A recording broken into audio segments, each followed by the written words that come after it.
ఏ ప్రతిపక్షాలైతే Congress party మీద ఇందిరమ్మ రాజ్యం మీద హామీలైతే ఇచ్చారు, వాటిని నెరవేర్చరు అని అవాక్కులు చవాక్కులు పేరుతున్నారో వారి నోటికి ప్లాస్టర్ వేసే విధంగా రేపు అసెంబ్లీ సాక్షిగా మరొక 2 గ్యారెంటీలని తెలంగాణ ప్రజలకి అందించనున్నాం.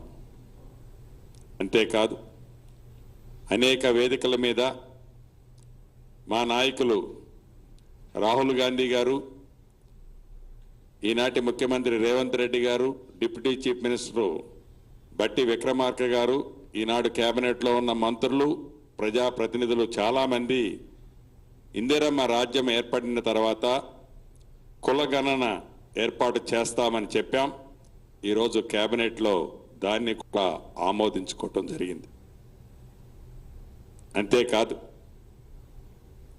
తెలంగాణ రాష్ట్రం కావాలని, తెలంగాణ రాష్ట్రం దొరలకి చిహ్నంగా ఉండొద్దు అని, దొర పాలన ఎక్కడా కనిపించొద్దని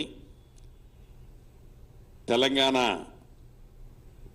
సాంగ్ దగ్గర నుంచి జాతీయ సాంగ్ లాగా తెలంగాణ రాష్ట్ర సాంగ్ దగ్గర నుంచి ప్రతి దానిని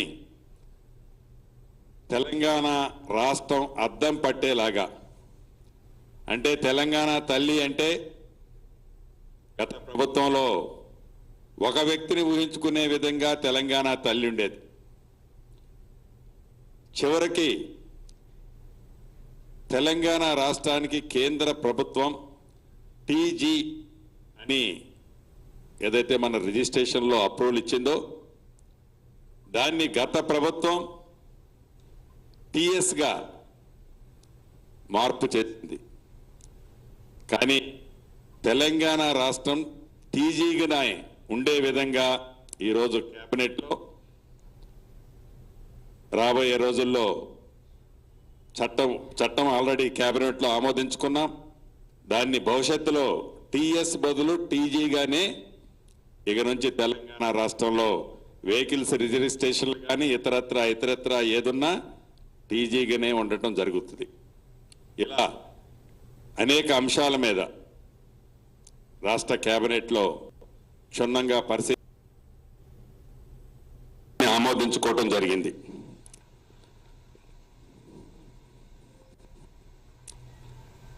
అదే రకంగా అందశ్రీ గారు రాసిన జయ జయ హే తెలంగాణ గీతాన్ని రాష్ట్ర గీతంగా మార్చాలని కేబినెట్లో నిర్ణయం తీసుకోవడం జరిగింది. తెలంగాణ అధికార చిహ్నాన్ని మార్చాలని తీర్మానించి రాచరిక పాలన గుర్తు లేకుండా మన ప్రాంతం ప్రజలు ప్రతిబింబించే కొత్త చిహ్నం రూపకల్పన చేయాలని తీర్మానం చేయడం కూడా జరిగింది. వీటన్నిటినీ అంటే ఏ తెలంగాణ రాష్ట్రం వస్తే తెలంగాణ ప్రజలకి గౌరవం దక్కుద్దో, ఏ తెలంగాణ రాష్ట్రం ఏర్పడితే అభిమానం ఆత్మాభిమానంతో తెలంగాణ ప్రజలు ఉండాలని కోరుకున్నారో అది గడిచిన 10 సంవత్సరాల్లో సాధించుకున్న తెలంగాణలో రాచరపు నడవడికే కనపడింది. కానీ పోరాటం చేసి సాధించుకున్న ఆ ప్రతిబింబాలు ఎక్కడా కూడా తెలంగాణ రాష్ట్రంలో మనకి కనిపించలేదు. దాన్ని ఈనాడు కేబినెట్లో అది కనిపించే విధంగా క్షుణ్ణంగా చాలా ఇన్డెప్త్గా ప్రతిబింబించే విధంగా, అంటే పోరాటం చేసిన వాళ్ళు కానీ ఆనాడు అనేక సార్లు జైలు పాలైన వాళ్ళు కానీ తెలంగాణని తెచ్చుకున్నది ఇందుకు అనే విధంగా ఈ ప్రభుత్వం వాటన్నిటిని కూడా మార్పు చేయాలి అనేది ఒక నిర్ణయం తీసుకోవడం జరిగింది. ఆ నిర్ణయాన్ని తప్పకుండా అతి కొద్ది రోజుల్లో ప్రజల ముందుకు పెట్టి కవులు, కళాకారులు, మేధావుల అభిప్రాయాలకు అనుగుణంగా వాటన్నిటినీ, ఆ చిహ్నాలన్నిటినీ మార్పు చేయాలని ఈరోజు కేబినెట్ నిర్ణయం తీసుకుంది.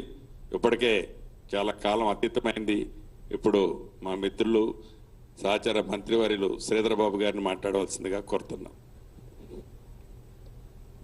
మీడియా మిత్రులందరికీ నమస్కారం. ఇప్పుడే సహచర మంత్రివర్గ సోదరులు శ్రీనివాస్ రెడ్డి గారు, ఐ&పిఆర్ మంత్రి గారు చెప్పిన అనేక అంశాలపై ఈరోజు రాష్ట్ర కేబినెట్లో అనేక విషయాలపై చర్చ జరగటం. 8వ తారీఖు నుంచి అసెంబ్లీ సమావేశాలు నిర్వహించడం జరుగుతుందని కేబినెట్ నిర్ణయం తీసుకుంది. దానికి తోడు ఈరోజు కొడంగల్ ఏరియా డెవలప్మెంట్ అథారిటీ ఏర్పాటు చేయాలని, అదేవిధంగా రాష్ట్రంలో ఉన్న 65 ప్రభుత్వ ఐటీఐ కళాశాలలను అడ్వాన్స్ టెక్నాలజీ సెంటర్స్గా అప్గ్రేడ్ చేయాలని రాష్ట్ర కేబినెట్ నిర్ణయం తీసుకున్నారు. యువతకు ఉన్నత ఉపాధి అవకాశాలు కల్పించే విధంగా దాంట్లో అనేక కోర్సులను నిర్వహించడం జరుగుతుంది. దానికి తోడు హైకోర్టుకి, తెలంగాణ రాష్ట్ర హైకోర్టుకి 100 ఎకరాల భూమిని కేటాయించేందుకు మంత్రిమండలి ఆమోదం తెలిపింది. అదేవిధంగా ఈరోజు క్యాబినెట్లో ఖైదీలకు సంబంధించి క్యాబినెట్లో చర్చ జరిగింది. ఖైదీలకు సంబంధించిన క్షమాభిక్ష అమలు చేయాల్సిన విషయంపై, వారి విడుదలకు అవసరమైన న్యాయపరమైన చర్యలు తీసుకోవాలని సంబంధిత అధికారులకు ఆదేశించడం జరగడంతో పాటు ఈరోజు ఇంతకు పూర్వకం మరి సహచరులు శ్రీనివాస్ రెడ్డి గారు చెప్పినట్టు కేంద్ర ప్రభుత్వం ఆ రోజు మన మోటార్ వాహనాలకు సంబంధించిన రిజిస్ట్రేషన్ విషయంలో వారు ఇచ్చిన గెజిట్ మేరకు, కేంద్ర ప్రభుత్వం గెజిట్ మేరకు టీజీ వాహనాలన్నిటికీ కూడా ఇక నుండి టీజీ నెంబర్ ప్లేట్తోనే రిజిస్ట్రేషన్ కావటం జరుగుతుంది. ఆనాడు టీఆర్ఎస్ పార్టీ ప్రభుత్వం రూల్ లేకుండా, రెగ్యులేషన్ లేకుండా కేంద్ర ప్రభుత్వం అనేక రాష్ట్రాలకు సంబంధించి తీసుకున్న నిర్ణయాలకు వ్యతిరేకంగా ఈరోజు కేవలం వారి పార్టీతోని ప్రతి ఒక్క అంశాన్ని ముడిపెట్టాలని టీజీ అని కేంద్ర ప్రభుత్వం గెజిట్ ఇస్తే టీఎస్ అని పెట్టారు. ఎందుకంటే దాంట్లో వారి పార్టీకి సంబంధించిన చిహ్నం కనబడాలి అని అనే ఉద్దేశం. ఇదో ప్రజాస్వామికమైన మా ప్రజాపాలనలో అందరూ కూడా భాగస్వాములు కావాలని ఇంతపూర్వకం మా సోదరులు చెప్పినట్టు అధికారపరంగా చిహ్నాన్ని, అదేవిధంగా ఈరోజు మరి కావాల్సిన మరి అందశ్రీ రచించిన తెలంగాణ గీతాన్ని రాష్ట్ర గీతంగా కేబినెట్ ఆమోదించి చేయటం ఈరోజు ఒక ప్రతీకగా మేము చెప్పిన ప్రజాపాలన ముందుకు తీసుకెళ్లే ప్రయత్నంలో ఇవన్నీ కూడా నిర్ణయాలు మరి ముఖ్యమంత్రి రేవంత్ రెడ్డి గారి అధ్యక్షన జరిగిన ఈ కేబినెట్లో ఈ నిర్ణయాలు తీసుకోవటం జరిగింది. మేము ఖచ్చితంగా ఈరోజు చెప్తా ఉన్నాం, 6 గ్యారెంటీలకు సంబంధించిన అంశం విషయంలో ఎవరికి కూడా సంశయం అవసరం లేదు, సందేహం అవసరం లేదు. ప్రధానంగా ప్రతిపక్షాలు ఇబ్బందులు పడకుండా మేము ఈరోజు మీ రాష్ట్ర ఖజానాను ఖాళీ చేసినా, ఇబ్బంది పడైనా రాష్ట్ర ప్రజలకు ఇచ్చిన హామీను తప్పకుండా నిలబెట్టి ముందుకు తీసుకెళ్తాం. దానిలో భాగంగానే మరో 2 గ్యారెంటీస్ని కూడా అతి త్వరలో మరి అసెంబ్లీలో ముఖ్యమంత్రి గారు మరి ప్రకటన చేయటం జరుగుతుందని మీ అందరికీ మనవి చేస్తూ సెలవు తీసుకుంటాను. ఏం సార్, ఉద్యోగ నియామకాలకు సంబంధించి ఈరోజు వ్యవసాయ డిపార్ట్మెంట్కి సంబంధించిన ఏఈఓస్కి మరి క్యాబినెట్ ఖాళీలు ఉన్న చోట నింపాలనే ఆమోదం తెలియజేయడం జరిగింది. ఇంకా పూర్తి స్థాయిలో కసరత్తు జరుగుతూ ఉంది. ఎక్కడ ఏ ఖాళీలు ఉన్నాయి, గ్రూప్ 1 కానీ గ్రూప్ 4 పరంగా, గ్రూప్ 2 పరంగా పూర్తి స్థాయిలో కసరత్తు కంప్లీట్ కాలేదు. అయిన వెంటనే దానిపై కూడా కేబినెట్ నిర్ణయం తీసుకోవటం జరుగుతుంది. ఈరోజు పబ్లిక్ సర్వీస్ కమిషన్ సంబంధించిన చైర్మన్, అదేవిధంగా సభ్యులు మరి నియామకం జరిగిన తరుణంలో ఆ ప్రక్రియ కూడా వేగవంతంగా పూర్తి స్థాయిలో కంప్లీట్ చేయాలి. మేము ఇచ్చిన మాట మేరకు దాదాపు 2 లక్షల ఉద్యోగాల భర్తీలను నింపే ప్రయత్నంలో, ఖాళీగా ఉన్న జాబ్స్ అన్నిటిని కూడా నింపే ప్రయత్నంలోనే ఈరోజు ప్రక్రియ మొదలైంది.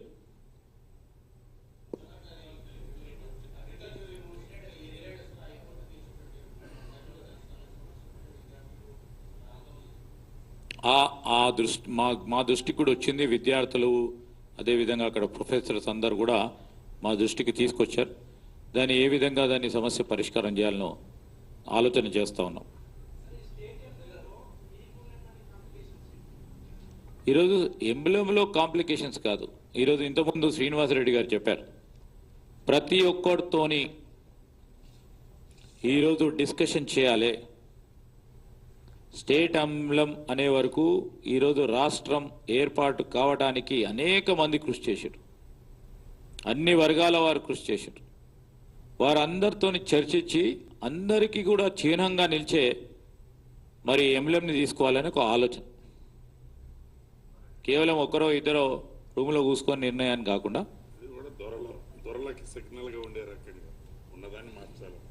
అది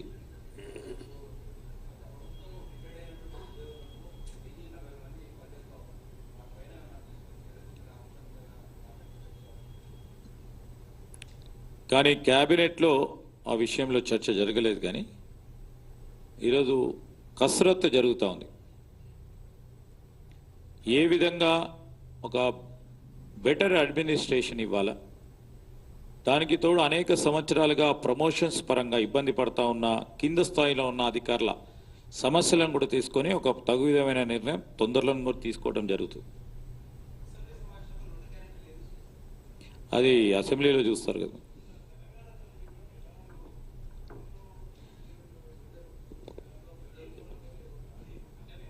ఏదైతే ఇందాక నేను స్పెసిఫిక్గా మెన్షన్ చేశాను, తెలంగాణ తల్లి అంటే ఎవరినో ఊహించుకునే తెలంగాణ తల్లి కాకుండా తెలంగాణ ప్రజల మనసుల్లో ఉన్న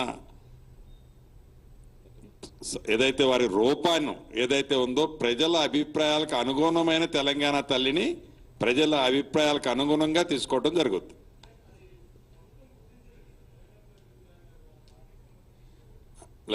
అట్లా కాదు, దాన్ని కూడా అది తెలంగాణ ప్రజల ఆత్మ గౌరవానికి సంబంధించింది తెలంగాణ తల్లి విగ్రహం.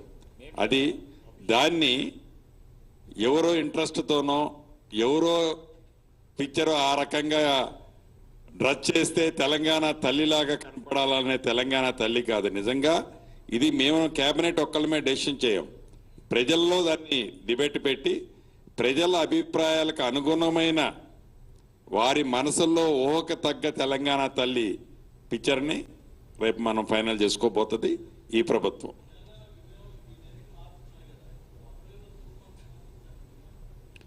అమరవీరుల పుస్తకం సబ్జెక్ట్ అయితే రాలేదు, కానీ ఈ 4 పాయింట్స్ అహంకారపూరితమైన ఆంభావంతో ఉన్న ఆ సింబల్స్ ఏవైతే ఉన్నాయో వాటి అన్నిటినీ ప్రక్షాళన చేయాలన్నదైతే క్యాబినెట్లో ఈరోజు నిర్ణయం తీసుకోవడం జరిగింది. డెఫినెట్గా దాని మీద కూడా ఆల్రెడీ కొంతమంది మీద క్లారిటీ ఇచ్చాం, ఇంకా కొద్ది మంది మీద తీసుకోవాల్సింది ఉంది.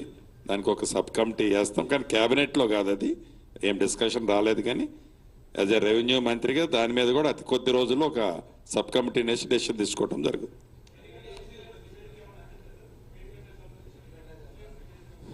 ఈ క్యాబినెట్లో ఆ డిస్కషన్ ఏమీ రాలేదు. డెఫినెట్గా రేపు అసెంబ్లీలో ఆ డిబేట్ అయితే వస్తుంది. ధరణి మీదకు సబ్ కమిటీ రిపోర్టు షార్ట్లీ రాబోతుంది. అది వచ్చిన తర్వాత దాన్ని కూడా అసెంబ్లీలో డిబేట్ చేస్తాం.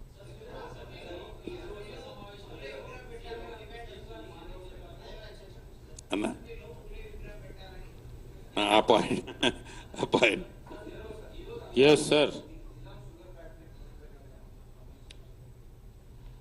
ఈరోజు మా పార్టీ మేనిఫెస్టోలో కానీ ఈరోజు పార్టీ ప్రధానమైన నిర్ణయం నిజాం షుగర్ ఫ్యాక్టరీని పునరుద్ధరించాలని, దానిపైగా కూడా ఈరోజు ముఖ్యమంత్రి గారి అధ్యక్షతన ఒక మీటింగ్ జరిగింది. ఏ విధంగా ఎప్పుడు ఈరోజు ఆ నిజాం షుగర్ ఫ్యాక్టరీని మరొక మారు ఈరోజు ప్రజలకు ఇచ్చిన ఒక మాట నిలుపుకునే ప్రయత్నంలో మేము కసరత్తు చేస్తూ ఉన్నాం. అతి తొందరలో కూడా మరి నిజాం షుగర్ ఫ్యాక్టరీని ఏ విధంగా తిరిగి రీస్ట్రక్చరింగ్ చేసి మేము మొదలు పెట్టడం జరుగుతుందో మీకు తెలియజేస్తాం.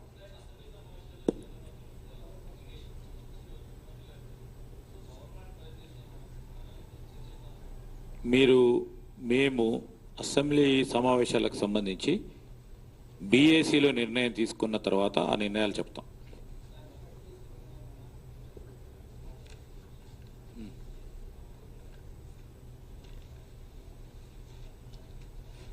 ఇప్పుడు ఆ రోజు మేము చెప్పిన మేనిఫెస్టోలో చెప్పిన ప్రతి అంశం కూడా ఒక ప్రణాళికబద్ధమైన ఆలోచన చేసుకొని మా మంత్రివర్గ సభ్యులం కానీ ముఖ్యమంత్రి గారు కానీ అందరం కూడా ఒకటి తర్వాత ఒకటి అన్నిటిని కూడా మేము చెప్పింది అమలు చేసే ప్రయత్నం చేయబోతాం.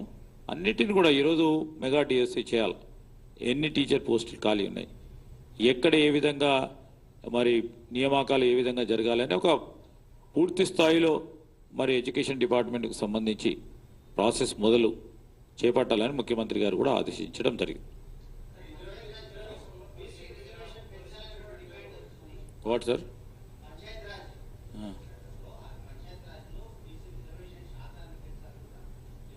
ఇప్పుడు ప్రధానంగా మా రాహుల్ గాంధీ గారి ఆలోచన ఇంతకుముందే చెప్పారు శ్రీనివాస్ రెడ్డి గారు, కుల గణన చేయాలని ఒక ప్రధానమైన నిర్ణయం ఈరోజు మా రాష్ట్ర కేబినెట్లో నిర్ణయం తీసుకోవడం జరిగింది. ఇంత పెద్ద నిర్ణయం తీసుకున్న తర్వాత దానికి సంబంధించి రేపొద్దున సోషో ఎకనామిక్ పొలిటికల్ అన్ని రిపర్కేషన్స్ కూడా దాంట్లో ఆలోచన చేస్తే ఒక నిర్ణయం తీసుకోవడానికే ఈరోజు కుల గణన చేస్తూ ఉన్నాం. అవి అవి విధి విధానాలన్నిటిని కూడా ఇప్పుడే నిర్ణయం తీసుకున్నాం కనుక ఇన్ ప్రిన్సిపల్ కేబినెట్ లో ఈరోజు దాన్ని అప్రూవ్ చేయడం జరిగింది.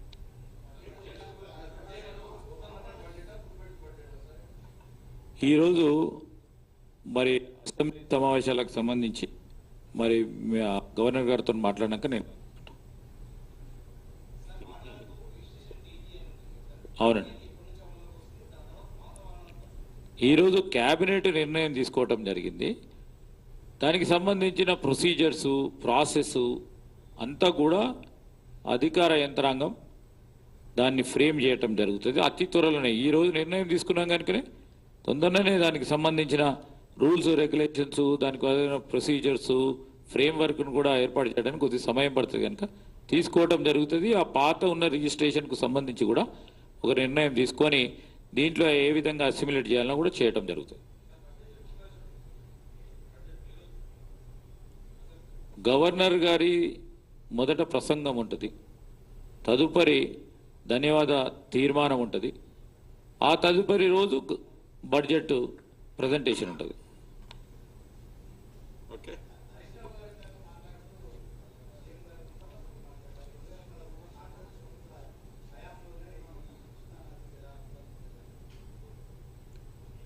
ఇప్పుడు తెలంగాణ రాష్ట్రం ఏర్పడ్డ తర్వాత ఈరోజు నీళ్లు నిధులు నియామకాల గురించి రాష్ట్ర ప్రజలందరూ కూడా ఆ రోజు ఈ తెలంగాణ రాష్ట్రానికి సంబంధించిన ప్రతి ఒక్కరు కూడా పోరాటం చేసిండ్రు. దానిలోనే కాంగ్రెస్ పార్టీకి సంబంధించిన మా కార్యకర్తలు నాయకులు అందరూ కూడా పోరాటం చేయటం జరిగింది. 2014 ప్రభుత్వం ఏర్పడ్డది ఇక్కడ వారిది, కేంద్ర ప్రభుత్వం వారి మిత్రపక్షమైన బీజేపీ ఏర్పడ్డది. కృష్ణా నది జలాలు కానీ గోదావరి నది జలాలు కానీ ప్రత్యేకంగా కృష్ణ నది జలాలకు సంబంధించిన అంశం విషయంలో మనకు రావాల్సిన వాటా విషయంలో వారు ఏదైనా పోరాటం చేసి ట్రిబ్యునల్ పరంగా వారి వాదన వినిపించి తీసుకొచ్చే ప్రయత్నం జరిగిందా అని మేము వారిని ప్రశ్నిస్తా ఉన్నాం. ఇప్పుడు మా ప్రభుత్వం ఏర్పడ్డది, మీరు చూస్తారు ఏ విధమైన ఆలోచన, ఒక కార్యాచరణ తీసుకొని ముందుకు పోతాం. ఏదైతే హరీష్ రావు గారు అంటున్నారో తెలంగాణ రాష్ట్రాన్ని తెచ్చుకుంది అందుకు కదా మనం. తెలంగాణ రాష్ట్రాన్ని తెచ్చుకొని 10 సంవత్సరాల్లో మీరు ఏమి వెలగబెట్టారో చెప్పాల్సింది పోయి అది మర్చిపోయి మళ్ళీ ఏది ముఖ్యమంత్రి గారు ఇదన్నారు అదన్నారు అని గ్లోబల్ ప్రచారం చేయటం తప్ప 2 పర్యాయాలు గ్లోబల్ ప్రచారం చేస్తూ కాలయాపన చేస్తూ తెలంగాణ ప్రజలను మభ్యపెట్టి తెలంగాణ రాష్ట్రానికి రావాల్సిన ఓటాలు పక్క రాష్ట్రాలతో ఒప్పందాలు చేసుకొని ఆ ఒప్పందాలు లోపాయకారమైన ఒప్పందాలు చేసుకున్నది మీరు. మన ప్రభుత్వం వచ్చి 2 నెలలు కూడా పూర్తి కాకపోయా అప్పుడే గుడ్డగాల్చి మా మీద వేయాలని ప్రయత్నం చేయడానికి కనీసం ఉండాలి మీకు ఇంగిత జ్ఞానం. అది మర్చిపోయి ముఖ్యమంత్రి గారు మాట్లాడారు, మీరు దాన్ని గ్లోబల్ ప్రచారం చేస్తున్న దాన్ని ముఖ్యమంత్రి గారు ఫ్యాక్ట్స్ ఏంటో చూపించారు ఇది పేపర్తో. ఒప్పందం ఎప్పుడు జరిగింది, ఆ ఒప్పందానికి సూత్రధారులు పాత్రధారులు ఎవరు, కృష్ణా నీరు వదిలేసి గోదావరి నీరులో ఏదైతే 1,50,000 కోట్లు ఖర్చు పెట్టి ఎస్టిమేట్ చేసి సుమారు 1,10,000 కోట్లు ఖర్చు పెట్టి కాళేశ్వరం గట్టి నీళ్లు తెచ్చి కృష్ణా బేసిన్లో వేస్తుందని చెప్పి 7 రైట్ని ఫోర్గోయి ఎవరు చేశారు? ఇది కాంగ్రెస్. 2013 అంటే అది ఇప్పుడు ఉమ్మడి ఆంధ్రప్రదేశ్లో జరిగింది. అందుకే కదా మనం తెలంగాణ కోసం పోరాటం చేసి తెలంగాణ తెచ్చుకున్న తర్వాత కూడా